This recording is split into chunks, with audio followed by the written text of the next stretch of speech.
کردم زی تو بر سینه صداقی جفا خواهم کردم زی تو بر سینه صداقی جفا خواهم با دردی تو خود دارم خوشاکی دوا خواهم با دردی تو خود دارم خوشاکی دوا خواهم هر کس با هوای دل خواهد زی تو مقصوده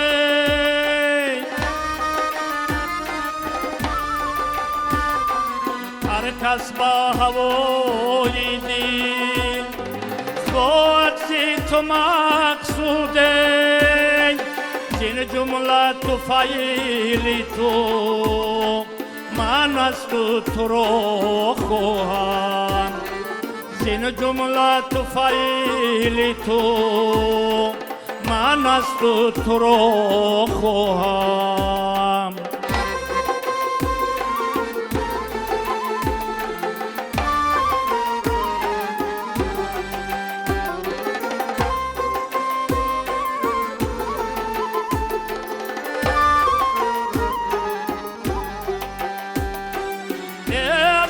وفا جستم بودی با جفا بدم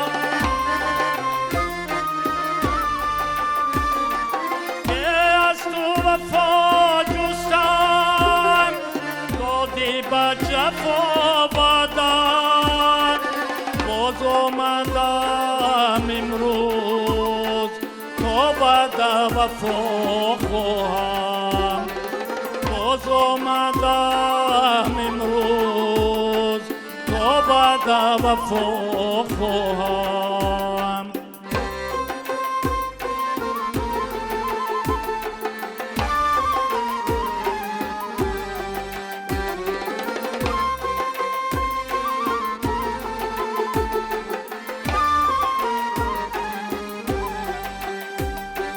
گفتی که کی را خواهی در فعلی بود انجامی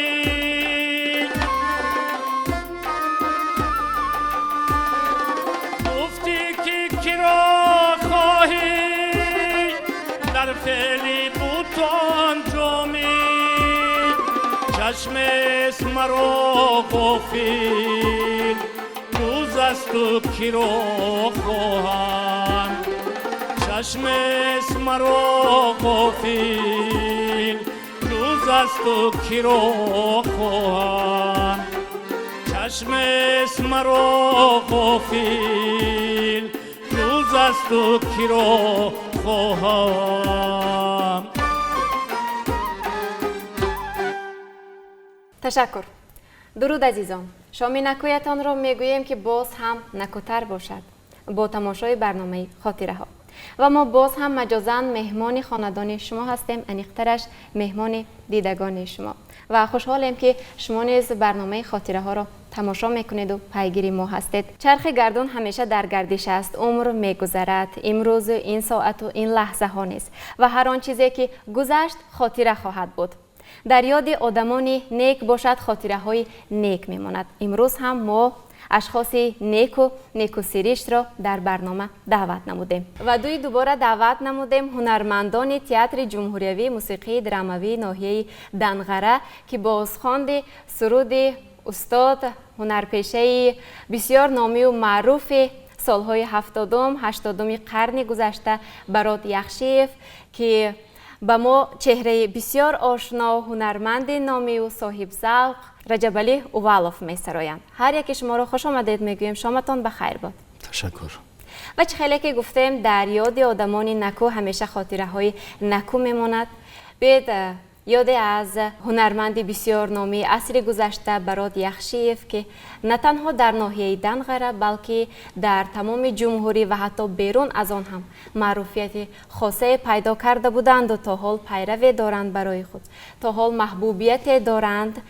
یاد نماییم، خاطرسان کنیم. که چگونه صنعتکار بودند، چگونه یک حافظ اصیل بودند و توانستند از خود یک مکتب ماندگار را باقی گذارند. تشکر. استاد براد یخشیوف چونان که در خلق میگویند زنده و جاوید ماند هر که نکنام زیست از عقیبش ذکر خیر زنده کند نام را. استادی بودند که تا حال از یادها نرفتند. تا حاضر مردم به نیکی اون کس را یادآوری میکنند که براد یخشیوف همین خیلی حافظ خوب بود. گرچنده که ما در اون سالها جوان بودیم. ما یک چندین نمایش های تلویزیونی اون کس را دیدیم، اما افسوس که دریافت در یگون خزینه در یگون جا یگون چیز محفوظ نمانده است.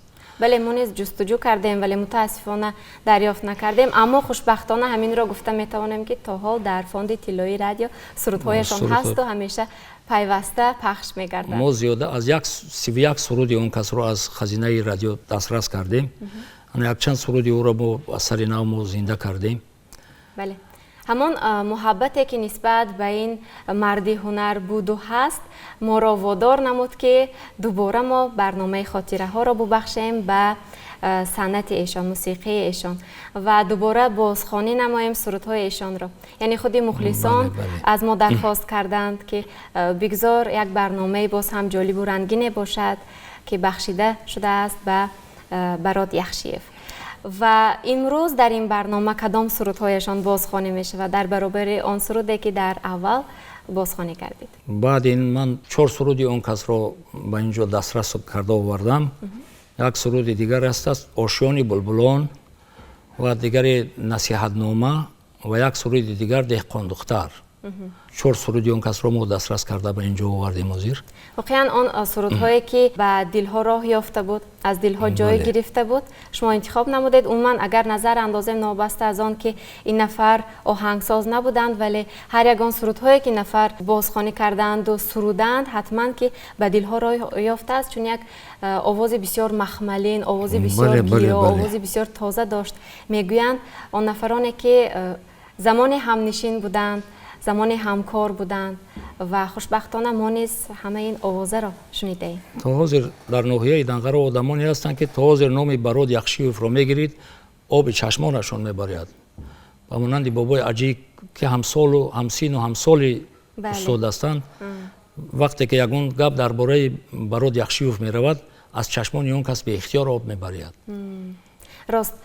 و یکی از خاطرات نکویی که ما از یک مجله ها دریافت کردیم، ساکن ناحیه دنقره صالحه یعقوبووا می نویسند که من در صنف 8 می خواندم در مکتب رقم 8 ناحیه دنقره و براد یخشیوف از ما کلانتر بود، در صنف 10 می خواند و در همان دور و زمان به عهده داشت کاتب تشکیلات کمسمالی مکتب را و اینچنین در دسته هوسکاران صنعت همان مکتب فعالیت میکرد. با یک جایگه اجیگ اشورالیف و دیگران پیوسته کنسرت ها نیز برگزار می‌نمودند. بله. بابای اجیگ، اوازوف، نادرخانوف، دانخان، آدینه سعیدووا باز آنجا بودند میگن. بله. و بعد سرود دویم را منظور بیننده میگردانیم و باز هم صحبت را ادامه میدیم.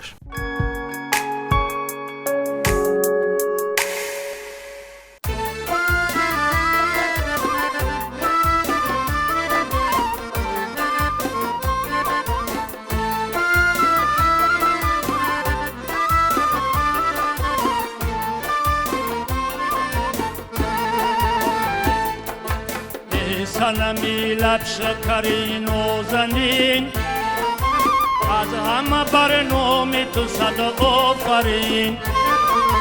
ای سنمی لب شکرین و زنین از همه برنامه تو صد آفرین. گشته ای از بس که تو منت قرین، از تو فزود ثروت این سرزمین. گشته ای از بس که تو منت قرین، از تو فزود ثروت این سرزمین. قامتشم شد تو پیشی نظر، می شود از باد صبا جلوگر. قامتشم شد تو پیشی نظر، می شود از باد صبا جلوگر.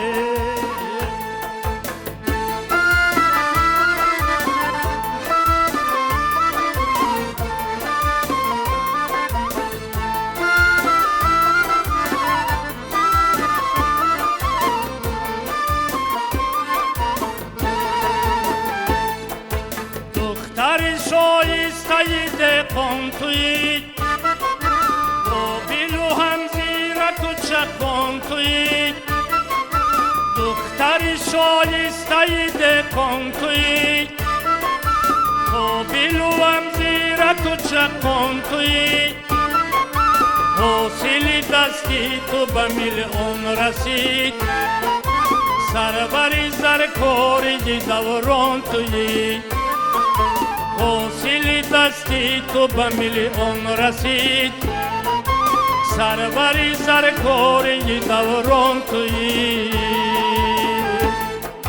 قامتشم شدی تو پیشی نظر می شود از باد سبا جلوگر قامتشم شدی تو پیشی نظر می شود از باد سبا جلوگر قامتشم شدی تو پیشی نظر می شود از باد سبا جلوگر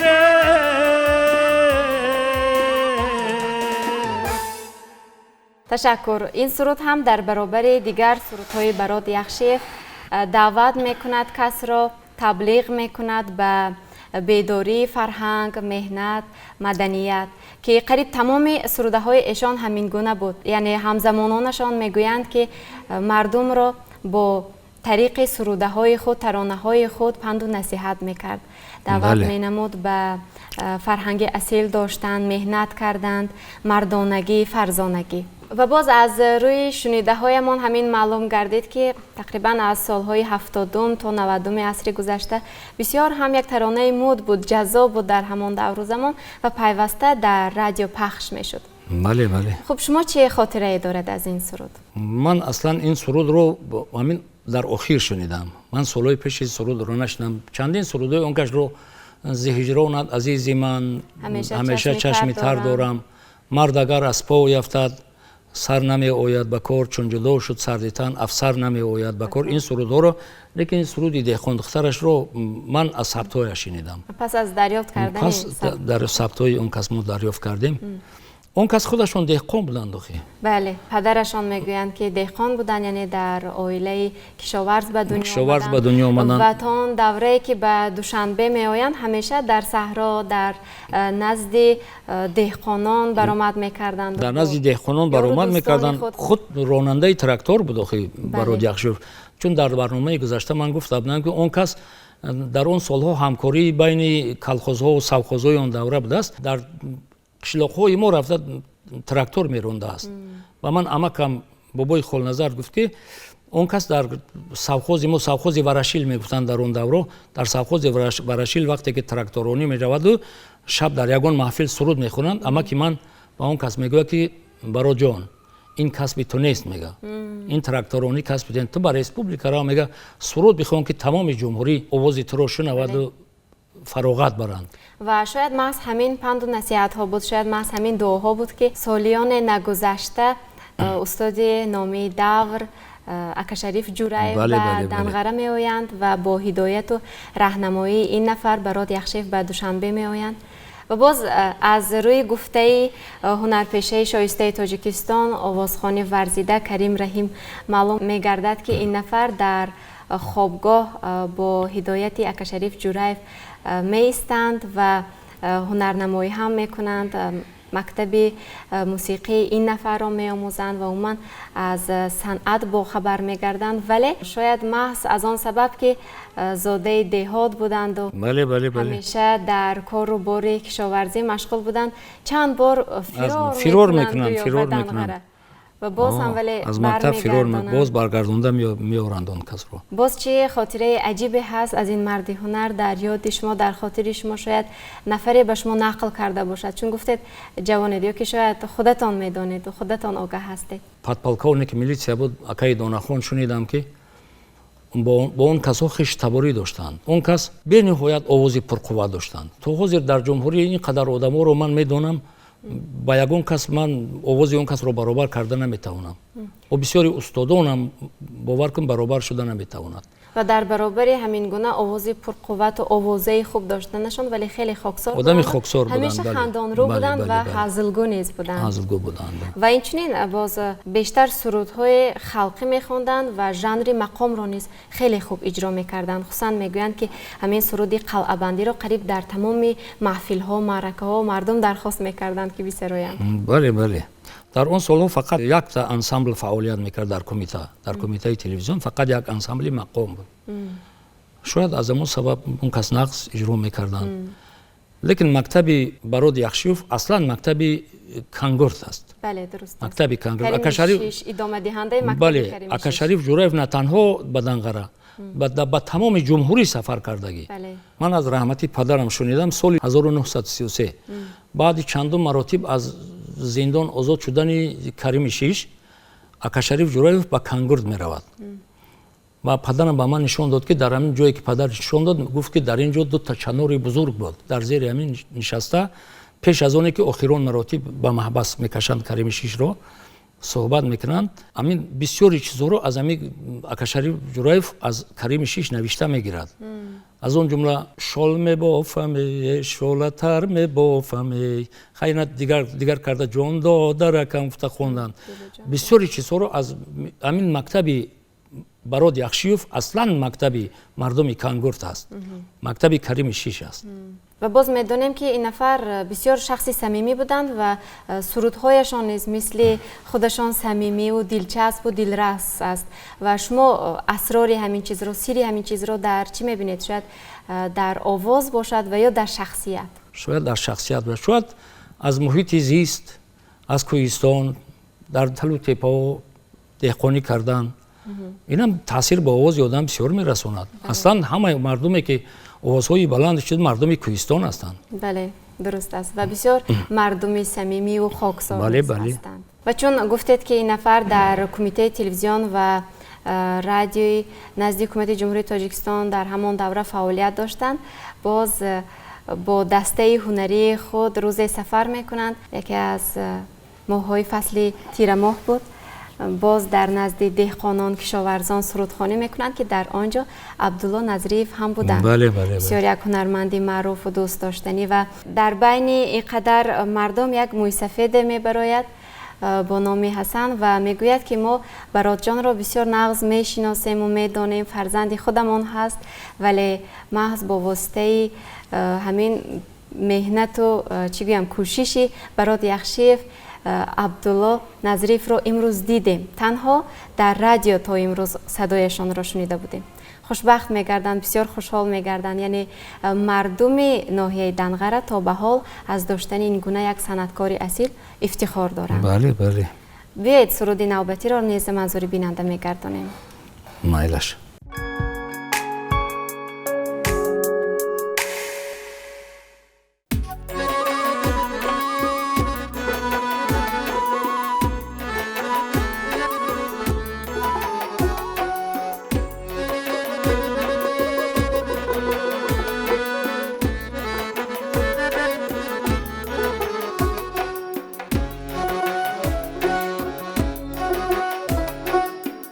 نمک در کام ها شیرین تر از شد و شکر گردد،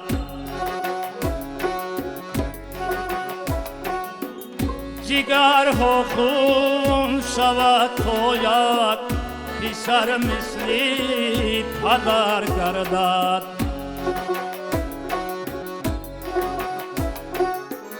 جگر ها خون شود تا یک پسر مثلی پدر گردد. پدر از شوق دل در کودکی دستی پسر گیرد، پدر از شوق دل در کودکی دستی پسر گیرد، با امید که در پیری پسر دستی پدر گیرد.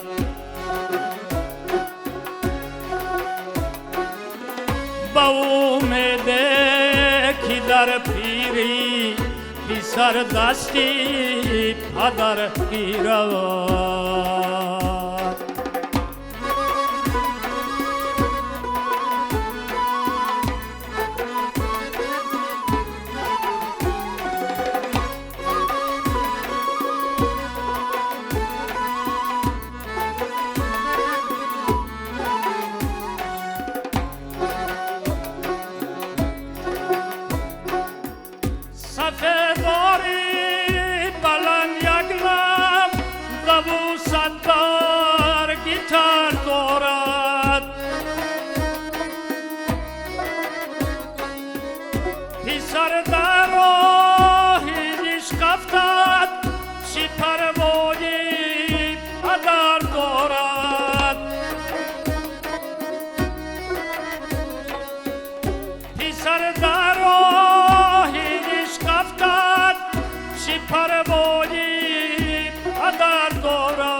توسلش خبر گیرد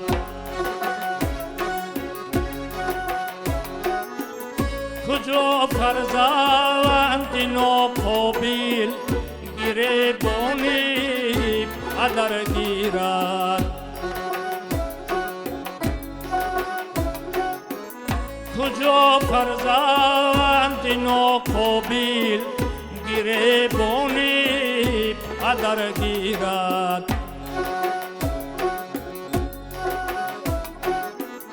کجا فرزند ناقابل گریبانی پدر گیرد.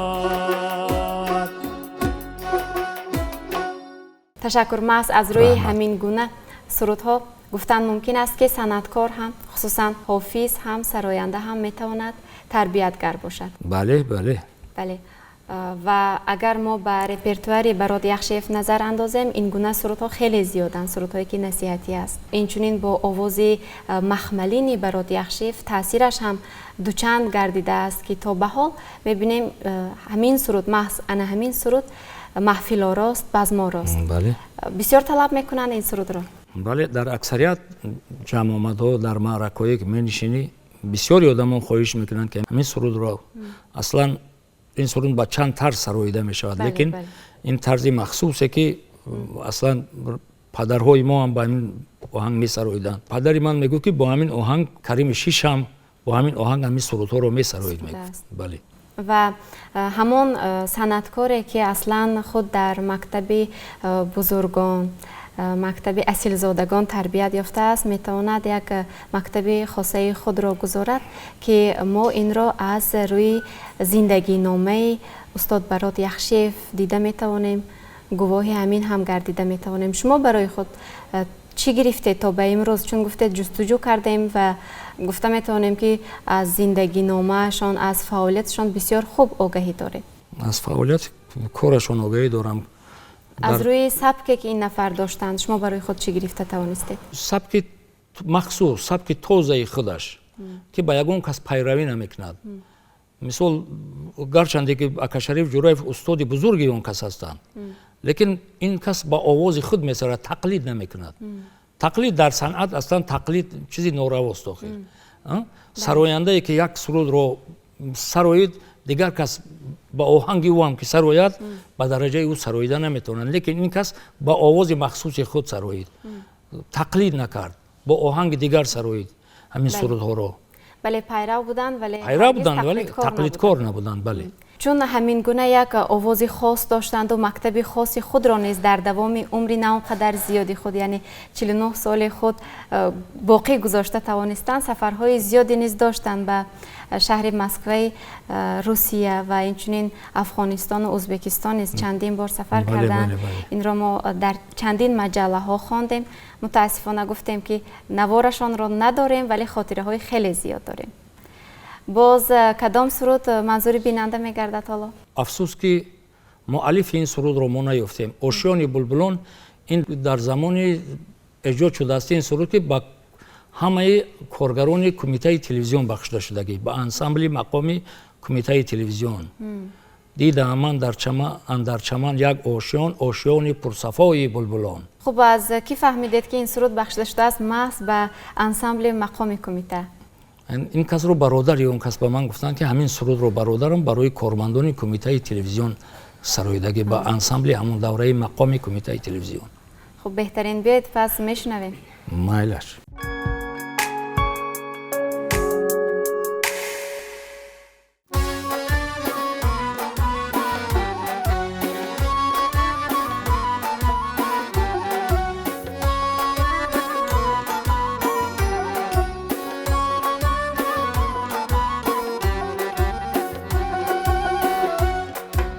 دیدم من در چمن یک آشیان، دیدم من در چمن یک آشیان، آشیانی پرصفای بلبلان، آشیانی پرصفای بلبلان،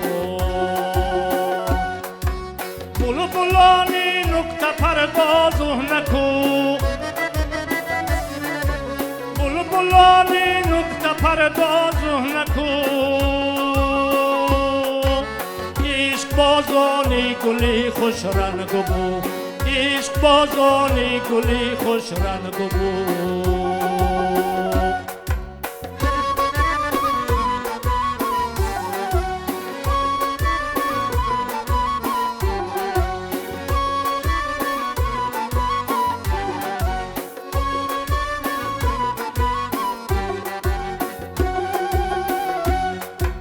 چون مرا دیدن چون مرا دیدن پیشی آشیان، گردی من گرد آمدن دام بلبلان، گردی من گرد آمدن دام بلبلان. یک سر افتادم در چه زدن، یک سر افتادم در چه زدن،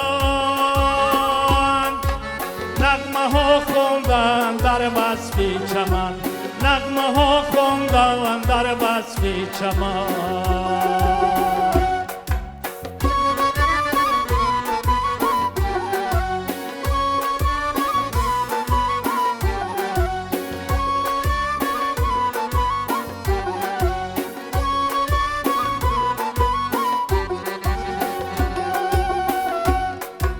نغمه هاشون را چی گوش انداختم، نغمه هاشون را چی گوش انداختم، پس گشتم هوش خود را باختم، پس گشتم هوش خود را باختم. که خوشان گلشن و آشیان، که خوشان گلشن و آشیان، بر شما و از من سلام بلبلان، بر شما و از من سلام بلبلان. دیدم من در چمن یک آشیان. و کاش آشیان بلبلان امروز هم با شماری همین گونه هنرمندان اصیل، هنرمندان ناتکرار به مانند برات یخشیف لبریز باشد و کاش این برنامه هم همچون یک آشیان بلبلان در کنجک خاطرات شما دوستان عزیز جای گرفته باشد. ما بسیار خوشحالیم که شمایان هنرمندان تئاتر جمهوریوی موسیقی دراموی ناحیه دنغره تحت راهبری امیربک سنگاکوف امروز محفل‌آرای ما بودید، بزم‌آرای ما بودید. بار دیگر خوش آمدید. بار دیگر برایتان شام خاطرمان را تمنا داریم. سلامت باشید. گر آمدن زی رفتن خورشید دور نیست، گر زندگی است دیده به دیدار می رسد. و کاش برسد دوباره. ما نیز امیدواریم که دوستان عزیز با طنین انداز گردیدن سرودهای بسیار خاطرمان استاد برات یخشیف که از جانب رجب علی اولوف بود پسند شمایان آمد. اینجا باشد برنامه خاطره ها به انجام می رسد. خیر.